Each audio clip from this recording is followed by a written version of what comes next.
Generally people बोलते हैं कि लड़कियों को आईटी सेक्टर में प्रेफरेंस मिलता है, तो क्या इस बात में कोई सच्चाई है या फिर ये जस्ट एक मिथ है? I M working in a team which is a huge team और उसमें मुझे लेके 3 लड़कियां हैं। ठीक है, तीनों का बताती हूँ। एक है like she is a very senior person, उनका 11 साल का वर्क एक्सपीरियंस है। एक है 22 ग्रेड और इन दोनों के अलावा मैं अभी नई ग्रेड आई हूँ। सो आपने बोला कि development is important, so other than development what we can do, like CP is important और not? EP is important for OA, ऐसा लाइक बहुत ज्यादा भी करने की जरूरत नहीं है। मैंने तो जैसे लीड कोड ही किया था। कि आपने बीटेक किया है इलेक्ट्रॉनिक्स एंड टेलीकम्युनिकेशन इंजीनियरिंग में और फिर आपने कोडिंग में जाने का चुना, जबकि आपके पास वीएलएसआई इंडस्ट्री वगैरह में जाने के ऑप्शंस थे, तो इसके पीछे का क्या रीजन था? एक वर्ड में बोली तो वो इजी था। To be very honest, I found it easy. Second year में जब मॉसफेट और बीजेटी स्टार्ट किया इन लोगों ने, तो आई लाइक भाई ये तो नहीं होगा, ये तो सर के ऊपर से जा रहा है। तो वो क्या क्या इंपॉर्टेंट थिंग्स होती है जिन पे कोडर को ज्यादा फोकस करना है? फर्स्ट इंपॉर्टेंट थिंग अगर मैं कुछ बोलूँ ना तो वो कंसिस्टेंसी होगा और चॉइस। एक बात और काफी जनरल है कि लोग बोलते हैं कि ज्यादातर आईटी कंपनी कंप्यूटर साइंस या फिर आईटी वालों को ही प्रीफर करती है, वो अदर ब्रांचेस को प्रीफर नहीं करती। तो इस बात पे कितनी सच्चाई, क्या ये सच है या फिर ये भी मिथ है? हम तो ईटीसी वाले हैं, तो इसीलिए आई वुड से कि हमारे कॉलेज में जो है we are very lucky, we fall in the boundary.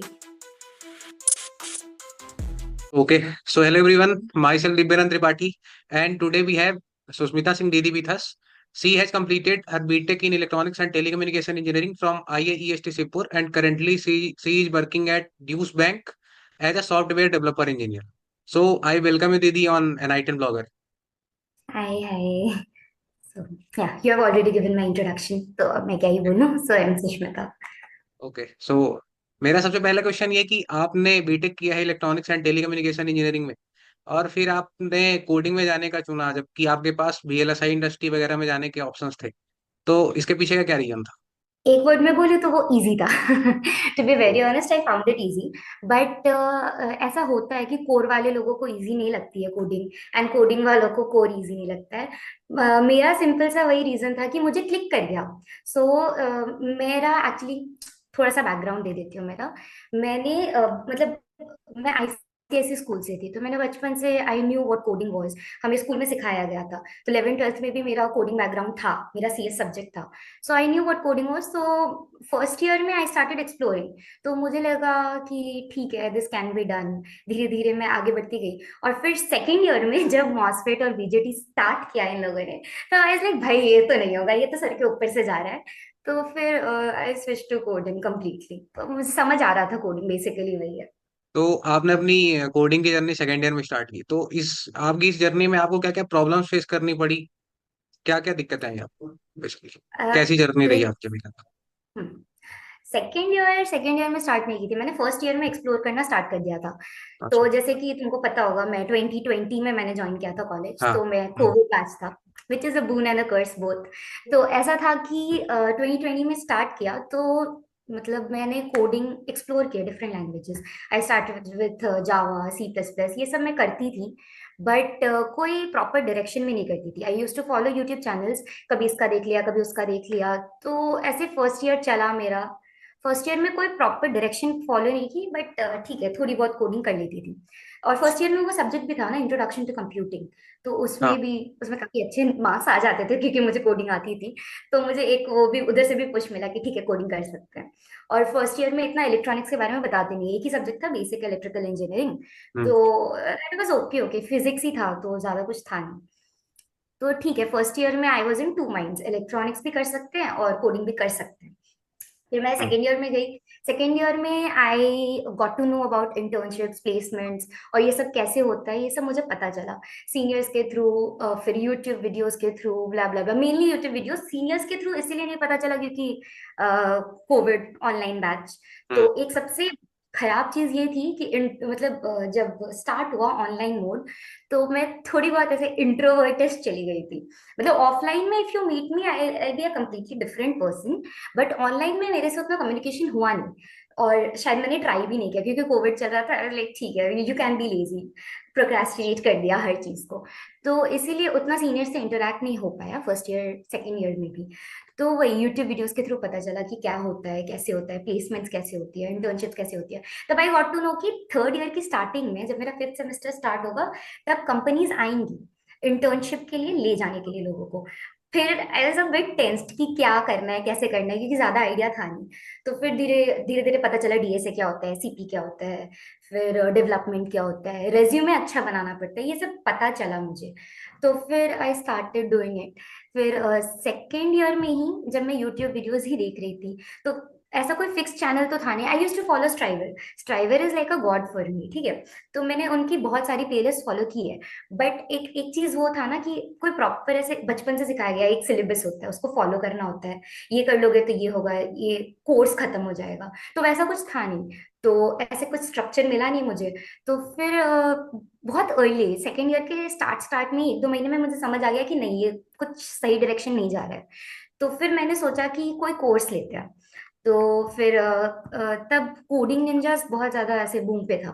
तो मैंने कुछ सीनियर्स के उसमें लिंक्डइन प्रोफाइल पे देखा था कि कंप्लीटेड कोडिंग निंजास कोर्स वगैरह वगैरह। तो मैं सोच रही थी वो लेने का। फिर उसका प्राइस काफी ज्यादा था, वो 7.5K का था।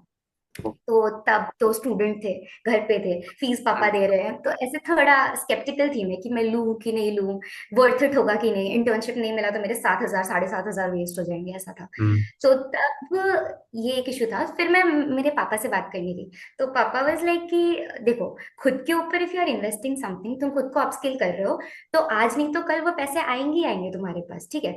तो मतलब सीखना कभी व्यर्थ नहीं होता, पढ़ाई कभी व्यर्थ नहीं जाती, ये पापा ने बताया। तो फिर मैंने वो कोर्स ले लिया। 2-3 महीने, 3 महीने का वो सेल्फ पेस्ड कोर्स था। तो मेरा डीएसए क्लियरली मेरे को समझ आया कि क्या हो रहा है, कैसे हो रहा है, क्वेश्चन सॉल्व किए। तो ऐसे करके आगे बढ़ा। तो ये स्ट्रक्चर वाला जो मेरा प्रॉब्लम था वो कोर्स ने पूरा कर दिया। आई एम नॉट सेइंग कि कोर्स बेस्ट है या फिर यूट्यूब से आप कर नहीं सकते, डेफिनेटली करते हैं। इनफैक्ट मेजोरिटी यूट्यूब से ही करती है। But I had that thing कि यार इलेक्ट्रॉनिक्स चल रहा है, बीजेटी चल रहा है, मॉसफेट चल रहा है, मैं क्या करूँ, मुझे तो एक कोई टीचर चाहिए, कोई गाइडेंस चाहिए, तो मैंने ले लिया। तो वो किया, फिर कोर्स हो गया। फिर कुछ शीट्स फॉलो की मैंने, जैसे स्ट्राइवर की वो शीट है स्ट्राइवर्स। तो वो उससे काफी क्वेश्चंस लगाए मैंने लीड कोड के। हम्म। फिर फॉर्चुनेटली सेकेंड ईयर के एंडिंग में हमें कॉलेज जाने का मौका मिला। फाइनली एक तो कॉलेज लाइफ एक्सप्लोर करने का मौका मिला, सेकेंडली सीनियर से interaction, which was very important, जो तुम्हारे बैच के लिए बहुत अच्छा हो, तुम लोग स्टार्टिंग हाँ। से इंटरेक्ट करते थे हमारे साथ से। हाँ। आई डोंट नो गाइडेंस मिला है कि नहीं, but we tried to help you guys. तो ऐसा हुआ था कि सेकेंड ईयर एंडिंग में जब मैं सीनियर से मिली, तो कुछ सीनियर्स थे जिन्होंने मुझे लीड कोड की शीट्स दी। मतलब वो शीट्स उतनी फेमस नहीं है, बट वो शीट अच्छी है, मैं तुम्हें दे दूंगी, तुम लिंक में डाल देना, मतलब यूट्यूब ओके। डिस्क्रिप्शन में। ओके। ओके। लोगों के लिए बहुत बेनिफिशियल होगा, श्योर। स्पेशली इंटर्नशिप के टाइम। क्योंकि स्ट्राइवर की जो शीट है वो काफी लेंदी है। तो मैं I switch to this, Striver वाली भी मैं कर रही थी। तो ये किया, तो काफी ऐसे कॉन्फिडेंस भी आया। उस शीट में क्या है एक्चुअली कि कंपनीज, कौन सी कंपनीज में आए हुए क्वेश्चंस वो दिखाते हैं। जैसे मैंने एक क्वेश्चन सॉल्व किया, तो उसके साइड में लिखा हुआ है कि ये अमेजोन में आया है, ये एप्पल में आया है, ये सैमसंग में आया है, ऐसे करके लिखा रहता है। तो व्हेन यू सॉल्व समथिंग, तुमको कॉन्फिडेंस मिलेगा कि हाँ यार, मैंने तो इसका क्वेश्चन सॉल्व कर लिया, मतलब मैं ठीक ठाक कर रहा हूँ और मैं सही डायरेक्शन में जा रहा हूँ। तो ये उस शीट ने मेरे साथ अच्छा किया। ये मैंने किया समर वेकेशन में, जब सेकेंड ईयर खत्म हुआ वो वाले समर वेकेशन में। तो I was kind of internship ready, but obviously बहुत ज्यादा कॉन्फिडेंस था नहीं। तो फिर कंपनीज आना स्टार्ट हुई, फिफ्थ सेमेस्टर हम गए। फिर धीरे धीरे करके ओएस आए। तो बट फॉर्चुनेटली स्टार्टिंग की 3-4 कंपनीज में से एक डॉइचे बैंक आ गई, एंड मुझे मेरा ओए क्लियर हो गया, बाय गॉड्स ग्रेस। ओए मैं इसलिए बोलती हूँ क्योंकि देखो ऐसा है ना, तुम बहुत अच्छे भी कोडर हो और तुम्हारी किस्मत अच्छी नहीं है, तो वो कहीं ना कहीं जाके अटक जाएगी। तो I am hmm. Saying by God's grace वो हो गया। कोडिंग की थी, और किस्मत थोड़ी बहुत अच्छी हुई, तो ओए क्लियर हो गया। उसके बाद इंटरव्यूज हुए, उसके इंटरव्यूज क्लियर किया, फिर आई गॉट द इंटर्नशिप। उसके बाद तो मोस्टली डेवलपमेंट ही हुआ। तो या कोडिंग जर्नी काइंड ऑफ ऐसी ही थी मेरी। हाँ, इंटर्नशिप के बाद, इंटर्नशिप के टाइम ड्यूरिंग माई इंटर्नशिप मुझे काफी अच्छी टीम मिल गई डॉइचे में। हम्म। यहाँ पे मोस्टली लाइक तुमको आईटी में अच्छे लोग मिल जाएंगे, बट मुझे जो टीम मिली थी, मुझे उसमें काफी अच्छे मेंटोर्स मिले थे, तो मुझे बहुत ओके। कुछ सीखने मिला, एंटायर फुल स्टैक थिंग। तो okay. That was a plus point. उसके बाद तो फिर डेवलपमेंट डेवलपमेंट, उसके बाद आई गॉट टू नो कि करना क्या है आगे, इंडस्ट्री में क्या होता है, तुमको समझ आ जाएगा ना एक बारी। तो उसके बाद hmm. It becomes like kind of easy. तो वही हुआ मेरे साथ। सो वो क्या क्या इंपॉर्टेंट थिंग्स होती है जिन पे कोडर को ज्यादा फोकस करना है? जनरली बच्चे कंफ्यूज रहते हैं, उनको कौन सी लैंग्वेज करना चाहिए, क्या करना चाहिए। तो क्या क्या इंपॉर्टेंट थिंग्स होती है जिन पे उनको ज्यादा फोकस करना चाहिए? फर्स्ट इंपॉर्टेंट थिंग अगर मैं कुछ बोलूँ ना तो वो कंसिस्टेंसी होगा और चॉइस। देखो, कभी कभी ऐसा होता है ना, मैंने खुद के बैच में भी लोगों को ऐसा करते हुए देखा है कि लोगों ने आधे टाइम कोडिंग की, 1 साल कोडिंग की, कुछ रिजल्ट नहीं आया, then let's switch to VLSI और समथिंग कोर में। फिर ना यहाँ पे तो आपने एफर्ट डाले है ना 1 साल, तो वो वाला तो कोई फ्रूटफुल हुआ नहीं, फिर आपने कोई नया सब्जेक्ट स्टार्ट कर दिया तो, या फिर कोर कर रहे हो फिर आपने कोडिंग पे स्विच कर दिया कि नहीं यहाँ पे जॉब्स मिल रही हैं तो मैं कर लेता हूँ। ऐसा नहीं करने का। Because by the end of third semester you should be very clear कि मुझे कोडिंग करनी है कि कोर करनी है। ठीक है, उसके बाद ही आप सही डायरेक्शन में एफर्ट डाल पाओगे। तो एक बार ये क्लियर हो गया और आप कंसिस्टेंट रहोगे। ठीक है, ऐसा है कि मैंने कोडिंग के लिए स्पेसिफिकली मैं बोल रही हूँ, अगर मैंने आज कोडिंग की, कल कोडिंग की और फिर 4 दिन में ब्रेक पे चली गई, तो देर इज नो पॉज और रिज्यूम का बटन। तुमको उसको स्टार्ट से स्टार्ट करना पड़ेगा बिकॉज यू फॉरगेट एवरीथिंग। ठीक है, ऐसा होता है कोडिंग में, बाय एक्सपीरियंस बोल रही हूँ, मैंने भी किया है ये काम। बट ऐसा है कि अगर आप दे रहे हो डेडिकेटेडली 4 5 6 महीने अगर आप लगा रहे हो तो लगा दो उसको, मतलब रोज करो। कुछ नहीं हो रहा है तो रोज 1 2 क्वेश्चन ही लगा लो। तो ऐसे करके आपको करना ही पड़ेगा। और ओके। तो क्या ही बोलूं मैं, languages is not very important. आप जावा उठा लो या सी प्लस प्लस उठा लो या पाइथन उठा लो, कुछ एक लैंग्वेज उठा लो, उसके बेसिक्स पढ़ो, उसके बाद डीएसए करो, उसके बाद क्वेश्चंस लगाओ। And development, development is very important क्योंकि देखो इंडस्ट्री में जाके आपको वही करना है। तो रेज्यूमे में दो हम जिस कॉलेज से है, तुम और मैं, ऐसा है कि कॉलेज में कंपनी आ जाती है तो हमारे रेज्यूमे पे उतना फोकस नहीं होता उन लोगों का। वो लोग बस ओए का वही देखते हैं, पर रेज्यूमे में मेन काम आता है हमारा इंटरव्यू में। तो इंटरव्यू में इंटरव्यूअर आपसे बात करना चाहता है ना, तो 1 2 प्रोजेक्ट्स होंगे आपके जिसमें 1 2 लैंग्वेजेस के बारे में, या फिर आपने फुल स्टैक किया है तो वो जानना चाहेंगे कि कैसे किया है, क्या प्रॉब्लम्स आए आपको। तो ये सब डालना पड़ेगा रेज्यूमे में। तो ये अच्छा रेज्यूमे बना लो। और और क्या बोलूं मैं, हाँ, to be very honest, resume में अपना को करिकुलर एक्टिविटीज आपको रखना ही चाहिए। बिकॉज एक पॉइंट ऑफ टाइम के बाद ना आपका टेक्निकलिटी से दूर निकल जाता है।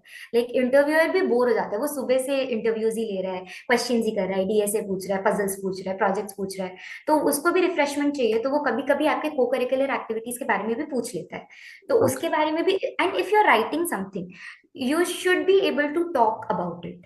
ठीक है, अगर मैंने सपोज मेरे रेज्यूमे पे डांसिंग लिखा हुआ था, तो मेरे अगर इंटरव्यूअर ने कुछ पूछा है मेरे से उसके बारे में, मैं ऐसा 5 मिनट से बात कर सकती हूँ, मुझे ऐसा कुछ ही लिखना है। मुझे कुकिंग नहीं आती, अगर मैं कुकिंग लिख दूंगी तब तो भाई वो तो उधर ही मेरा गलत इंप्रेशन चला जाएगा, है ना। तो वो करना है, रेज्यूमे हो गया। और हाँ, कम्युनिकेशन स्किल्स, ये तो तुमको भी पता है, हमको भी पता है, हम हाँ। कर रहे हैं अभी communicate. That is like very important. So आपने बोला कि development is important, so other than development what we can do, like CP is important और not? CP is important for OA. ऐसा लाइक बहुत ज्यादा भी करने की जरूरत नहीं है। मैंने तो जैसे लीड कोड ही किया था।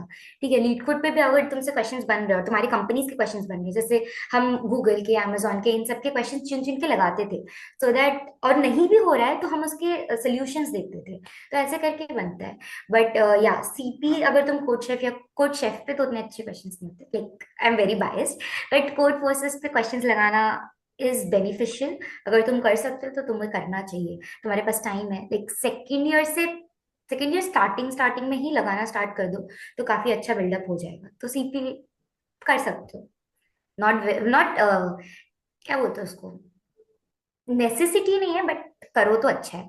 जनरली पीपल बोलते हैं कि लड़कियों को आईटी सेक्टर में प्रेफरेंस मिलता है, तो क्या इस बात में कोई सच्चाई है या फिर ये जस्ट एक मिथ है? I am glad you pick that question. तो मैं तुमको ग्राउंड रियलिटी बताती हूँ, ठीक है। I okay. Am working in a team which is a huge team, और उसमें मुझे लेके 3 लड़कियां हैं। ठीक है, तीनों का बताती हूँ। एक है, like she is a very senior person, उनका 11 साल का वर्क एक्सपीरियंस है। एक है 22 ग्रेड, और इन दोनों के अलावा मैं अभी नई ग्रेड आई हूँ, पता है। तो तुम हालत देखो, इतने सारे लड़कों के बीच में 3 लड़कियां हैं। तो और लाइक जो डाइवर्सिटी हायरिंग हम बोलते हैं, वो करना जरूरी है कंपनीज के लिए। बिकॉज तुमको पता है ना, हम अपने जेंडर के साथ ज्यादा जलब कर पाते हैं। तो लाइक किसी को लेफ्ट आउट फील ना हो, ये भी एक चीज है। एंड दूसरा है कि इतने सालों से इंजीनियरिंग जो हो रही थी, तो लड़कियों को जनरली ऑप्शन मिलता नहीं था। उनके पेरेंट्स ऐसे ही बोलते थे लड़की हो तो डॉक्टर बन लो, लड़की हो तो इंजीनियर बन लो। अब तो ये सब कुछ नहीं है ना, तो लड़कियों को अगर इंजीनियरिंग में जाने का मौका मिल रहा है तो आई गेस उनको थोड़ा थोड़ा तो पुश मिलना चाहिए ना, सो दैट वो कंपनीज में भी आ पाए। आई एम नॉट सेइंग कि किसी को अगर कुछ नहीं आता उनको भी ले लो, तो वो तो गलत ही हो गया। लड़कों के लिए गलत हो गया, लड़कियों के लिए भी गलत हो गया, है ना। तो that is not done, but diversity hiring I think is important, and कर रही है कंपनीज, मोस्टली कर रही है। एक बात और काफी जनरल है कि लोग बोलते हैं कि ज्यादातर आईटी कंपनी कंप्यूटर साइंस या फिर आईटी वालों को ही प्रीफर करती है, वो अदर ब्रांचेस को प्रीफर नहीं करती है। तो इस बात पे कितनी सच्चाई है? क्या ये सच है या फिर ये भी मिथ है? देखो, हम तो ईटीसी वाले हैं, तो इसीलिए आई वुड से कि हमारे कॉलेज में जो है we are very lucky, we fall in hmm. The boundary. कि कंपनीज जो आती हैं, I am talking about IT companies, core companies का मुझे पता नहीं है। ऐसा है कि कंपनीज के चॉइसेस होते हैं सीएस, आईटी, ईटीसी, यही तीनों एलिजिबल होते हैं, ठीक है, कंपनीज के ओए में बैठने के लिए। तो मोस्टली जितनी आईटी कंपनीज आती हैं वो लोग तो बैठने देती हैं ईटीसी वालों को। मुझे एज सच कोई डिस्क्रिमिनेशन फेस नहीं करना पड़ा, except for one company. I would not like to take its name because मेरे बेस्ट बेस्ट ऑफ फ्रेंड्स काम करते हैं उसमें। बट ऐसा है कि वो कंपनी आई थी इंटर्न के टाइम पे, जब आई थी तो उन्होंने C S I T E T C के लिए एलिजिबल किया था, ठीक है, सब सब एलिजिबल थे। बट ओए के लिए उन लोगों ने एक शॉर्ट लिस्टिंग निकाली थी based on CGPA, and my C G at that time was 8.5, एंड मैं शॉर्टलिस्ट नहीं हुई थी, ठीक है। और मेरी एक फ्रेंड थी सीएस में, she had 7.5 C G, and वो शॉर्टलिस्ट हो गई थी। I was like bro, that hurts, क्योंकि इतना क्या ही सीजी के बेसिस पे आप वो कर रहे हो ना, discrimination, this is not done. CS में है तो लाइक ऑनेस्टली स्पीकिंग कॉलेज में self study is very important. आप जो भी सीखते हो खुद ही सीखते हो ना, ऐसे थोड़ी होता है कि सीएस में तो ज्यादा ही पढ़ा रहे हैं, बट हाँ ठीक है, थोड़ा एज है उनको, so that's okay. And other than that company I don't think ऐसा कोई है। लाइक वो कंपनी ने ऐसा किया था, शॉर्ट स्टोरी, मेरे हमारे डिपार्टमेंट है ईटीसी, उन लोगों ने 9.5 9.4 इन लोगों को पिक किया था, ओए में ओके। शॉर्टलिस्ट किया था। तो अब हम्म। अगर आपका सीजीपीए 9.4 9.5 इलेक्ट्रॉनिक्स में है, देन तो इट इज वेरी ऑब्वियस ना कि आपका कोर बहुत स्ट्रांग है, you are not yes. Into coding. तो मेरे ही कुछ फ्रेंड्स थे जिनकी शॉर्टलिस्टिंग हुई थी, तो दे बोले भाई तू ही दे दे एग्जाम, मेरे से तो नहीं होगा। मैंने बोला मैं क्या करूं, मैं तो नहीं दे सकती हूँ। But yeah that's about one company, ऐसा जनरली होता नहीं है। ETC is eligible everywhere, so you are in the safe zone. Okay. So suppose एक बच्चा है जो अभी जस्ट इंजीनियरिंग में ही आया है, उसको कोडिंग वगैरह के बारे में कुछ पता है नहीं, तो उसके लिए करेक्ट करेक्ट पाथ क्या होना चाहिए जिसको वो फॉलो करेगा और आगे चल के उसको उस पर सक्सेस मिल सकता आईटी सेक्टर में? देखो, यूट्यूब पे काफी पाथ्स मिल जाएंगे जो रोड मैप्स होते हैं, तो वो देख देख के काफी टाइम वेस्ट होता है, मैं बता रही हूँ। I have been there done that, online में बैठ के मैंने ये सब कुछ कर लिया है। तो ऐसा है कि ज्यादा उतना मतलब डेप्थ में उन सबके जाने की जरूरत नहीं है, सबकी स्टोरी अलग होती है, सबका पाथ अलग होता है। बट एक पर्टिकुलर पाथ है जो लोग फॉलो करते हैं, start with any language. C plus plus, मतलब मैंने सी प्लस प्लस किया है, तो मैं बोल रही हूँ प्रेफरेबली सी प्लस प्लस। तो सिंटैक्स इजी होता है बेसिकली, और कुछ नहीं, बेसिकली जावा और इसमें कोई फर्क नहीं होता ज्यादा। तो स्टार्ट करो लैंग्वेज से, बेसिक बेसिक क्वेश्चंस लगाओ, जो लॉजिक बिल्डिंग वगैरह वो सब सीख लो। 1.5 2 महीने में आई थिंक, 1.5 2 महीने भी मैं ज्यादा ही बोल रही हूँ, 1 महीना, 1 महीना से भी कम लगेगा तुमको। तो लैंग्वेज सीख चुके हो तुम, सिंटैक्स वगैरह सीख चुके हो, उसके बाद dive into DSA, data structures and algorithm. अभी तक मैं शायद बहुत बार मेंशन कर चुकी हूँ डीएसए, तो अभी मैं थोड़ा ब्रीफ मतलब थोड़ा बताती हूँ डेप्थ में। ऐसा है कि कुछ पर्टिकुलर एक एक पर्टिकुलर सब्जेक्ट है डेटा स्ट्रक्चर्स एंड एल्गोरिथम, जिसके क्वेश्चंस कंपनीज हमसे पूछते हैं। वो चेक करते हैं कि हम हमारी लॉजिक कितनी अच्छी है, हम क्वेश्चन सॉल्व कर पा रहे हैं कि नहीं, प्रॉब्लम सॉल्व कर पा रहे हैं कि नहीं। तो ये सब चेक करने के लिए वो लोग हम लोग डीएसए के क्वेश्चंस देते हैं, वही टेस्ट केसेस देते हैं, तो उसको पास करना होता है। तो ऐसा होता है कि कुछ पर्टिकुलर साइट से beginner friendly, I would say HackerRank, HackerEarth, कोचर के भी जो इजी लेवल क्वेश्चंस है, या फिर लीड कोड पे तुम फिल्टर लगा सकते हो इजी क्वेश्चंस करके। तो ये करके क्वेश्चंस लगाना स्टार्ट करो। और फिर जैसे जैसे आप डीएसए कर रहे हो, वैसे सपोज आपने आज एरे पढ़ा, तो एरे के क्वेश्चंस लगाओ। कुछ एक सपोज स्ट्राइवर की, अगर तुम्हारे पास टाइम है तो स्ट्राइवर की लिस्ट फॉलो कर सकते हो तुम। तो उसमें काफी तुमको काफी क्वेश्चंस ऐसे मिल जाएंगे जिसमें तुम्हारे काफी कॉन्सेप्ट्स क्लियर हो जाएंगे। एंड स्ट्राइवर का तो सोल्यूशन वाला वीडियोस भी है, तो you can go through it. काफी डीएसए उससे हो जाएगा। फिर ओके। वही है कि कॉन्टेस्ट, लीड कोड पे जो कॉन्टेस्ट होते हैं वो देते रहो, इट इज वेरी इंपॉर्टेंट। तो कॉन्टेस्ट देते रहो, तुम्हारा ओए का प्रेप होते रहेगा। एंड मीनवाइल ये सब जब एक एक बार लगे कि मेरा डीएसए ट्रैक पे आ चुका है, मैं सीख चुका हूँ एंड मेरा प्रैक्टिस वाला फेज शुरू हो रहा है, तब तुम ऐसा कर सकते हो, तुम डेवलपमेंट में स्विच कर सकते हो। लाइक द इजिएस्ट थिंग मैं जो बोलूंगी, जो मैंने किया भी था, it is web development. Start करो HTML CSS, basic basic JavaScript, एकदम छोटे मोटे वेब एप्लीकेशंस बनाओ, कैलकुलेटर बना लो, अलार्म क्लॉक्स बना लो, छोटे मोटे गेम्स बना लो, ये सब करते रहो। उसके बाद धीरे धीरे जैसे तुम्हारा ग्रिप बढ़ेगा, तुम जावास्क्रिप्ट में डाइव इनटू जावास्क्रिप्ट, उसके कॉन्सेप्ट्स पढ़ो। उसके बाद थोड़े हाई एंड प्रोजेक्ट्स बनाओ। यूट्यूब में तुमको काफी कुछ मिलेगा, लाइक बहुत कुछ है अब तो, काफी कुछ अवेलेबल है, तो तुम कर सकते हो उधर से। एंड प्रोजेक्ट्स जब तुम बना रहे हो तो एक चीज का ध्यान रखना, कभी भी यूट्यूब से डायरेक्टली ऐसे वो इंस्ट्रक्टर कर रहा है मैं भी कर रहा हूँ और वो प्रोजेक्ट बन गया, उसको मैंने रेज्यूमे में डाल दिया, तो उसमें तुमको कोई एज नहीं मिलेगा कि तुम्हारे जैसे तो मिलियंस ऑफ लोगों ने ये सेम काम किया है। तो तुमको क्या करना है, तुमने प्रोजेक्ट बना लिया, यूट्यूबर के साथ साथ फॉलो किया, अब तुम इसमें एक तो एक्स्ट्रा फीचर्स ऐड करो। तुम्हारा सिग्नेचर होना चाहिए वो, कि तुमसे अगर कोई बात कर रहा है इंटरव्यू में, so you you can be able to say कि मैंने ये पर्टिकुलर फीचर मैंने खुद से बनाया है, छोटा तो छोटा ही सही, बट मैंने खुद ये इम्प्लीमेंट किया है, ये फंक्शन मैंने खुद लिखा है। तो ये करने से काफी तुमको एज मिलेगा। अभी रिसेंट में रिसेशन के ऊपर काफी बातें हुई हैं। लाइक अभी अगर मैं अपने ही कॉलेज की बात करूँ तो ड्यूसे बैंक नहीं आ रहा है, वेल्स फार्गो ने मना कर दिया आने से, माइक्रोसॉफ्ट नहीं आया। तो अभी जो करंट सिचुएशन है इंडस्ट्री में वो क्या है रिसेशन की, और ये कब तक रह सकता है, क्योंकि इसकी वजह से स्टूडेंट्स में मोटिवेशन कम हो रहा है कोडिंग के लिए प्रिपेयर करने के लिए। आई अंडरस्टैंड, इस बार तो बहुत ही खराब हालत है, मुझे पता हम्म। चला। लाइक टचवुड हम अच्छे टाइम पे पास हो गए, मेरा बैच, लेकिन ऐसा है कि रिसेशन मार्केट में क्या चल रहा है, टू बी वेरी ऑनेस्ट मुझे उतना कुछ पता नहीं। डॉइचे बैंक के बारे में मैं बोल सकती हूँ क्योंकि मैं उधर हूँ। ऐसा है कि उन लोगों ने लास्ट ईयर काफी हायरिंग कर लिया, वेल्स का भी आई गेस सेम ही है। ओवर हायरिंग की वजह से अभी वो लोग थोड़ा कट डाउन कर रहे हैं, इसीलिए लोग ले नहीं रहे। बट आई गेस रिसेशन चलेगा तो कुछ महीने ही चलेगा, डोंट गेट डिसहार्टेंड। तुम कीप अपस्किलिंग योरसेल्फ, अपना काम करते रहो, भले ही कंपनी आए ना आए, तुम ऑफ कैंपस ट्राई कर सकते हो। I know it will be difficult, but impossible कुछ नहीं होता। लाइक सीखते रहो, धीरे धीरे करके कंपनीज आएंगी, और कोई ना कोई कंपनी आएगी, और कहीं पे घुसने के बाद ना तुमको स्विच करने में भी कोई प्रॉब्लम नहीं होगा, तुम्हें बस अच्छे स्किल्स चाहिए अपने अंदर। इफ यू कॉन्फिडेंट इनफ, तुम निकाल लोगे दूसरी कंपनी। रिसेशन के ऊपर मैं उतना कमेंट नहीं कर पाऊंगी, टू बी वेरी फ्रैंक, क्योंकि मुझे उतना आइडिया नहीं है, बट या नेक्स्ट ईयर तक it will be fine. Like कुछ साल में रिसेशन आता है, ये मुझे पता है। After a period of time recession आता है, फिर वो चला भी जाता है नेक्स्ट ईयर से, I guess, and I hope कि कंपनीज आने लगे। अभी जो रिसेंट एआई मॉडल्स आए हैं जैसे जेमिनी, कोपायलट, चैट जीपीटी पहले से ही है, तो ये कितना अफेक्ट कर रहे हैं कोडर्स को, या कोडिंग जॉब्स के ऊपर इनका कितना इफेक्ट हो रहा है?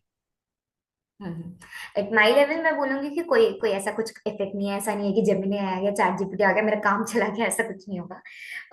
That's because I am in a bank, और यहाँ पे कंप्लायंस और प्राइवेसी ये सब बहुत ज्यादा मैटर करता है, और ऐसी बहुत सारी कंपनीज हैं जिनके लिए प्राइवेसी बहुत मैटर करता है। तो वो तो डायरेक्ट डायरेक्ट अपना पूरा फंक्शन ना चैट जीपीटी को देख के लिखवा नहीं सकते, so that is why they need manual labour जो ये काम करके दे उनको, एंड उसके लिए दिमाग चाहिए। तुम पढ़ते रहो, तुमको जॉब मिलती रहेगी। कभी भी chat GPT can help you with the generic functions. अगर सपोज कुछ एक फंक्शन है जो बहुत बार लिखा जा चुका है, जो स्टैक ओवरफ्लो पे प्रेजेंट है, जो क्या बोलते हैं उसको, जीएफजी पे प्रेजेंट है, यहाँ पे सब जगह जहाँ है, तो वो चैट जीपीटी मुझे एग्जैक्टली वही कोड दे पाएगा। अगर मैं उससे कुछ बोल रही हूँ कि मुझे ये फंक्शनैलिटी पूरा करके दो, तुम उधर से कॉपी करके पेस्ट करके ट्राई करने की कोशिश करना नहीं देगा, वो कभी भी पूरा फंक्शनैलिटी तुमको बना के नहीं देगा। That is why you need this. Okay. इतनी सो डरने की जरूरत नहीं। Okay, so at last I am so thankful to you that you have given us your precious time. Thank you so much for coming on Enlightened Blogger. Thank you so okay much. Okay, thank you. I am grateful. पहली बार मेरा कोई interview लिया है किसी ने, thanks.